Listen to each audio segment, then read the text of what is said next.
ओम शांति 6/2/2024 प्रातः मुरली। ओम शांति बाप दादा।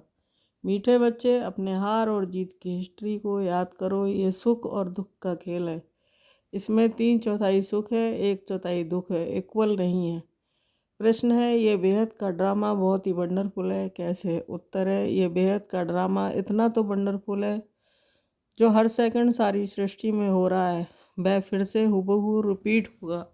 ये ड्रामा जू मिसल चलता ही रहता है, टिक टिक होती रहती है। एक टिक ना मिले दूसरी टिक से, इसलिए ये बड़ा वंडरफुल ड्रामा है। जो भी मनुष्य का पार्ट अच्छा व बुरा चलता है, सब नूद है। इस बात को भी तुम बच्चे ही समझते हो। ओम शांति। ओम शांति का अर्थ बच्चों को समझाया है, क्योंकि अब आत्म अभिमानी बने हो। आत्मा अपना परिचय देती है, हम आत्मा है। आत्मा का स्वधर्म है शांत। अब सभी आत्माओं के घर जाने का प्रोग्राम है। ये घर जाने का प्रोग्राम कौन बताते हैं? जरूर बाप ही बताएगा। हे आत्माएं, अब पुरानी दुनिया ख़त्म होनी है। सभी एक्टर्स आ गए हैं, बाकी थोड़ी आत्माएं रही हैं। अब सबको वापस जाना है, फिर पार्ट रिपीट करना है। तुम बच्चे असल में आदि सनातन देवी देवता धर्म के थे। पहले पहले सतयुग में आए थे, फिर पुनर्जन्म लेते लेते अब पराये राज में आकर पड़े हो। ये सिर्फ तुम्हारी आत्मा जानती है, और कोई नहीं जानते। तुम एक बाप के बच्चे हो। मीठे मीठे बच्चों को बाप कहते हैं। बच्चे, तुम अब पराये रावण राज्य में आकर पड़े हो। अपना राजभाग गवा बैठे हो। सतयुग में देवी देवता धर्म के थे, जिसको 5000 वर्ष हुए।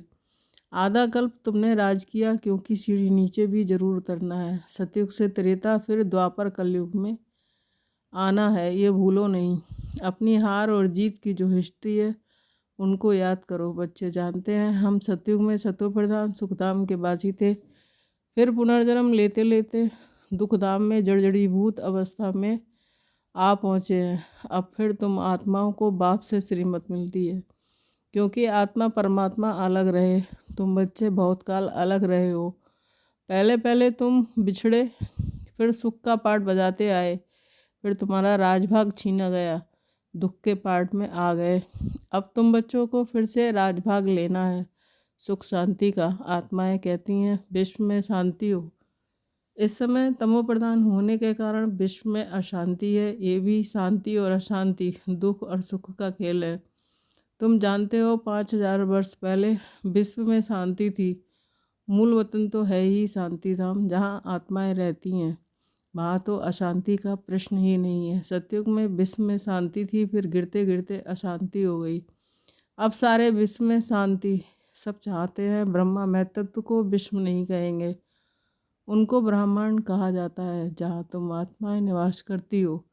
आत्मा का स्वधर्म है शांत। शरीर से आत्मा अलग अलग होने से शांत हो जाती है, फिर दूसरा शरीर ले तब चुरपुर करे। अब तुम बच्चे यहाँ इसलिए आए हो, कहते हो बाबा अपने को शांतिधाम सुखधाम में ले चलो। शांति अथवा मुक्तिधाम सुख दुख का पार्ट नहीं है। सतयुग है सुखधाम, कलयुग है दुखधाम। उतरते कैसे हैं, वह तो सीढ़ी में दिखाया है। तुम सीढ़ी उतरते हो, फिर एक ही बार चढ़ते हो। पावन बन चढ़ते हो, फिर पतित बन उतरते हो। पावन बनने बगैर चढ़ नहीं सकते हो, इसलिए पुकारते हैं, बाबा आकर हमको पावन बनाओ। तुम पहले पावन शांति धाम में जाकर फिर सुखधाम में आएंगे। पहले है सुख, पीछे है दुख। सुख की मार्जिन ज़्यादा है, इक्वल हो फिर कोई फ़ायदा ही नहीं, जैसे फालतू हो जाए। बाप समझाते हैं, ये जो ड्रामा बना हुआ है, इसमें 3/4 सुख है, बाकी 1/4 कुछ ना कुछ दुख है, इसलिए इसको सुख दुख का खेल कहा जाता है। बाप जानते हैं, मुझ बाप को सिवाय तुम बच्चों के कोई जान नहीं सकते। मैंने ही तुमको अपना परिचय दिया है और सृष्टि के आदिमद अंत का परिचय दिया है। तुमको नास्तिक से आस्तिक बना दिया है। तीनों लोगों को भी तुम जानते हो। भारतवासी तो कल्प की आयु भी नहीं जानते, अब तुम ही जानते हो। बाबा हमको फिर से पढ़ाते हैं। बाप गुप्त वेश में पराये देश में आए हैं। बाबा भी गुप्त है। मनुष्य अपनी देह को जानते हैं, आत्मा को जानते नहीं। आत्मा अविनाशी, देह विनाशी है। आत्मा और आत्मा के बाप को तुम्हें कभी भूलना नहीं चाहिए, तुम बेहद के बाप से वर्षा ले रहे हो। वर्षा तब मिलेगा जब पवित्र बनेंगे। इस रावण राज्य में तुम पतित हो, इसलिए बाप को पुकारते हो। दो बाप हैं, परमपिता परमात्मा सभी आत्माओं का एक बाप है। ऐसे नहीं, ब्रदर्स ही सब बाप हैं। जब जब भारत पर अति धर्मग्लानि होती है, जब सभी धर्मों का जो पारलौकिक बाप है उनको भूल जाते हैं, तभी बाप आते हैं। ये भी खेल है, जो कुछ होता है खेल रिपीट होता रहता है। तुम आत्माएं कितना भारी पार्ट बजाने आती है और जाती है। ये नाटक अनादि जू मिसल चलता रहता है, कभी बंद नहीं होता, टिक टिक होती रहती है। परंतु एक टिक न मिले दूसरे से। कैसा वंडरफुल नाटक है। सेकंड सेकंड जो कुछ सारी सृष्टि में होता रहता है वह फिर रिपीट होगा। जो हर धर्म के मुख्य पाठधारी हैं उनको बताते हैं कि वह सब अपना अपना धर्म स्थापन करते हैं, राजधानी नहीं स्थापन करते हैं। एक परमपिता परमात्मा धर्म भी स्थापन करते हैं और राजधानी तथा अथवा डिनास्टी भी स्थापन करते हैं। वह तो धर्म स्थापन करते हैं, उनके पिछाड़ी सबको आना है। सबको ले कौन जाता है? बाप। कोई तो बहुत थोड़ा पार्ट बजाया और खलास। जैसे जीव जंतु निकले और मरे, उनकी तो जैसे ड्रामा में बात ही नहीं है। अटेंशन किस तरफ जाता है? एक तो क्रिएटर की तरफ जाएगा, जिसे आप कहते हैं ओ गॉड फादर। हे परमपिता परमात्मा, वो सभी आत्माओं का पिता है। पहले आदि सनातन देवी देवता धर्म था। ये कितना बड़ा बेहद का झाड़ है, कितने मत मतांतर, कितनी वैरायटी चीज़ें निकली हुई हैं, गिनती करना मुश्किल हो जाता है। फाउंडेशन है नहीं, बाकी सब खड़े हैं। बाप कहते हैं मीठे मीठे बच्चों, मैं आता ही तब हूँ जबकि अनेक धर्म है, एक धर्म नहीं है। फाउंडेशन प्राय लोप है, सिर्फ चित्र खड़े हैं। आदि सनातन था ही एक धर्म, बाकी सब बाद में आते हैं। त्रेता में बहुत हैं जो स्वर्ग में नहीं आते। तुम अब पुरुषार्थ करते हो हम स्वर्ग नई दुनिया में जाएं। बाप कहते हैं स्वर्ग में तुम सब आएंगे तब मेरे को याद कर पावन बनेंगे और देवी गुण धारण करेंगे। बाकी झाड़ की टालियाँ तो अनेक हैं। बच्चों को झाड़ का भी पता पड़ा है कि हम सब आदि सनातन देवी देवता स्वर्ग में थे और अब स्वर्ग में है नहीं, अभी नरक है। तब बाप ने प्रश्नावली बनाई थी कि अपने दिल से पूछो, हम सतयुगी स्वर्गवासी हैं या कलयुगी नरकवासी हैं। सतयुग से नीचे कलयुग में उतरते हो, फिर ऊपर और नीचे जाएंगे। शिक्षा देते हैं बाप। तुम तमो प्रधान से सतो प्रधान कैसे बनेंगे? अपने को आत्मा समझ मुझे याद करो तो योग अग्नि से तुम्हारे पाप कट जाएंगे। कल पहले भी तुमको ज्ञान सिखलाकर देवता बनाया था। अभी तुम तमो प्रधान बन पड़े हो, फिर जरूर कोई तो सतो प्रधान बनने वाला होगा। पतित पावन कोई मनुष्य तो हो ना सके। हे पतित पावन, हे भगवान जब कहते हो तो बुद्धि ऊपर चली जाती है। वह है निराकार, बाकी सब है पाठधारी। सब पुनर्जन्म लेते रहते हैं, मैं पुनर्जन्म रहित हूँ। ये ड्रामा बना हुआ है, इसको कोई नहीं जानते, तुम भी नहीं जानते थे। अब तुमको सुदर्शन चक्रधारी कहा जाता है। तुम अपने स्वयं आत्मा के धर्म में ठहरो, अपने को आत्मा निश्चय करो। पाप समझाते हैं ये सृष्टि चक्र कैसे फिरता है, इसलिए तुम्हारा नाम है सुदर्शन चक्रधारी, और कोई ये ज्ञान नहीं है। तो तुमको बहुत खुशी होनी चाहिए। बाप हमारा टीचर भी है, बहुत मीठा बाबा है। बाबा जैसा मीठा और कोई नहीं है। तुम पारलौकिक बाप के बच्चे, परलोक में रहने वाली आत्माएं हो।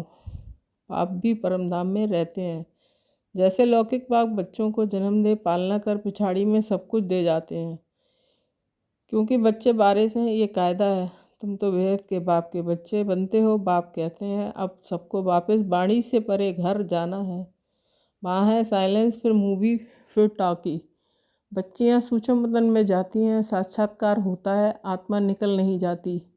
ड्रामा में जो नूद है वह सेकंड सेकंड रिपीट होता है, एक सेकंड न मिले दूसरे से। जो भी मनुष्य का पार्ट चलता है, अच्छा व बुरा सब नूद है।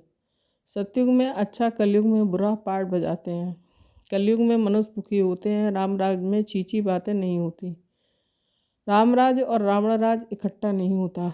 ड्रामा को न जानने के कारण कहते हैं दुख सुख परमात्मा देते हैं। जैसे शिव बाबा का किसको पता नहीं है, वैसे रावण का भी किसको पता नहीं है। शिव जयंती हर वर्ष मनाते हैं तो रावण मरंती भी हर वर्ष मनाते हैं। अब वेद का बाप अपना परिचय दे रहे हैं कि अपने को आत्मा समझ, मुझ बाप को याद करो। बाप तो बहुत मीठा है, बाबा अपनी महिमा बैठ थोड़े ही करेंगे। जिनको सुख मिलता है वे महिमा करते हैं। तुम बच्चों को बाप से वर्षा मिलता है, बाप प्यार का सागर है। फिर सतयुग में तुम प्यारे मीठे बनते हो। कोई बोले वहाँ भी तो विकार आदि है, बोलो वहाँ रावण राज ही नहीं है। रावण राज्य द्वापर से होता है। कितना अच्छी रीति समझाते हैं। वर्ल्ड की हिस्ट्री ज्योग्राफी को और कोई जानते ही नहीं, इस समय ही तुमको समझाते हैं। फिर देवता बन जाते हो। देवताओं से ऊंच कोई है नहीं, इसलिए वहाँ गुरु करने की दरकार नहीं है। यहाँ तो ढेर गुरु हैं, सतगुरु एक है। सिख लोग भी कहते हैं सतगुरु अकाल। अकाल मूर्त है ही सतगुरु, वह कालों का काल महाकाल है। वह काल तो एक को ले जाते हैं, बाप कहते हैं मैं तो सबको ले जाता हूँ। पवित्र बनाकर सबको शांति धाम और सुखधाम ले जाता हूँ। अगर मेरा बनकर फिर माया के बन जाते हैं तो कहा जाता है गुरु का निंदक ठौर न पाए। वह स्वर्ग का संपूर्ण सुख नहीं पा सकेंगे, प्रजा में चले जाएंगे। बाप कहते हैं बच्चे मेरी निंदा नहीं कराओ, मैं तुमको स्वर्ग का मालिक बनाता हूँ। तो देवी गुण भी धारण करने हैं, किसको दुख नहीं देना है। बाप कहते हैं मैं आया ही हूँ तुमको सुखधाम का मालिक बनाने। बाप है प्यार का सागर, मनुष्य है दुख देने के सागर। काम कटारी चलाकर एक देखो दुख देते हैं, वहाँ तो ये बातें हैं नहीं, वहाँ है ही राम राज। योग बल से बच्चों को पैदा होते हैं, इस योग बल से तुम सारे विश्व को पवित्र बनाते हो। तुम वॉरियर्स हो परंतु अननोन, तुम बहुत नामी गिरामी बनते हो। फिर भक्ति मार्ग में तुम देवियों के कितने मंदिर बनते हैं। कहते हैं अमृत का कलश माताओं के सिर पर रखा। गौ माता कहते हैं यह है ज्ञान, पानी की बात नहीं। तुम हो शिव शक्ति सेना। वह लोग फिर कॉपी कर कितने गुरु बनकर बैठे हैं। अब तो तुम सच की नैया में बैठे हो। गाते हैं नैया मेरी पार लगाओ, अब खिवैया मिला है पार ले जाने। वैशाले से शिवालय में ले जाते हैं। उनको बागवान भी कहते हैं। कांटों के जंगल को फूलों का बगीचा कहते हैं। वहाँ सुख ही सुख है, यहाँ है दुख। बाबा ने जो पर्चे छपाने के लिए कहा उसमें लिखा है अपने दिल से पूछो स्वर्गवासी हो या नरकवासी। बहुत प्रश्न पूछ सकते हो। सब कहते हैं भ्रष्टाचार है, तो जरूर कोई समय श्रेष्ठाचारी भी होंगे। वह देवताएं थे, अब नहीं है।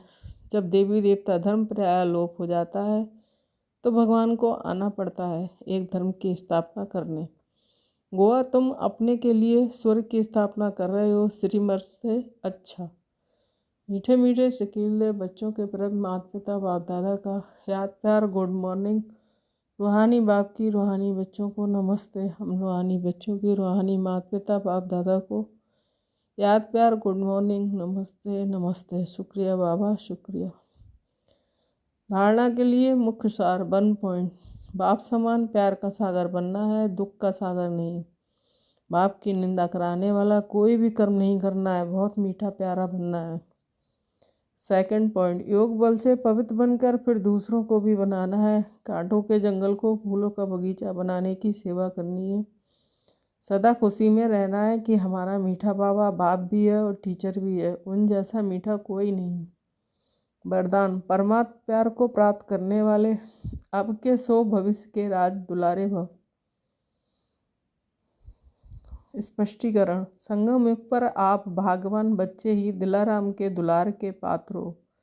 ये परमात्मा दुलार कोटों में कोई आत्माओं को ही प्राप्त होता है।